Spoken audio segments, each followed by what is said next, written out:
এসেছে ব্রজের বাঁকা কালো সখা, তোরা দেখবি আয়, তোদের এই নদী আয়।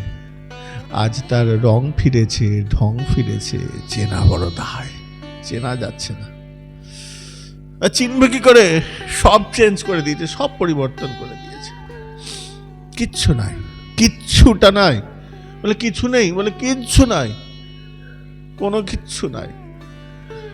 না শরীরের বর্ণ আছে, না সেই রকম শরীরের গঠন আছে। আগে বেঁকে হয়ে দাঁড়াতো।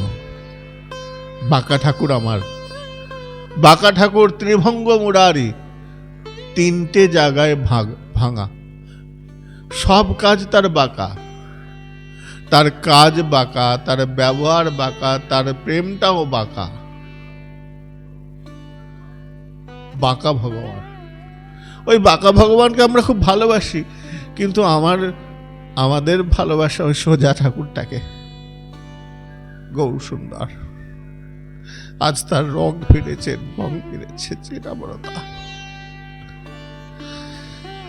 জগৎবাসী চিনতে পারছে না, বলে এর রূপ কোথায় পেলে?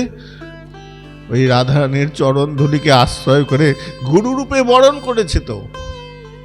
রাধা কৃপাময়ী গুরু সত্তা।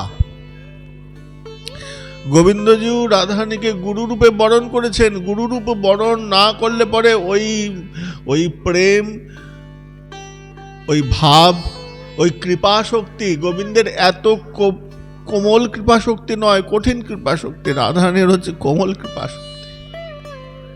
কোমল, কোমলতর, কোমলতম কৃপা শক্তি। সেই কৃপা দিয়েছেন আমার গোবিন্দকে দয়া করে। আজকে আমরা যা পাচ্ছি সেটা রাধারানী পাচ্ছি। রাধারানীর দেয়া জিনিস আমরা আস্বাদন করছি। গৌর সুন্দর মাধ্যম হয়েছে। আজ তার রং ফিরেছে, ঢং ফিরেছে, চেনা বড় দায়। চেনা যাচ্ছে না।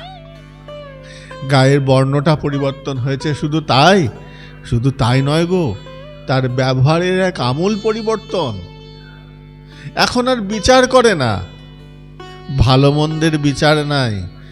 ভালো হোক আর মন্দ হোক, দিতে হয় দেব, বিভাজন নাই। গৌরসুন্দর এসেছেন সেই ভাবকে অঙ্গীকার করে। মহাভাব সুবলিতম, সেই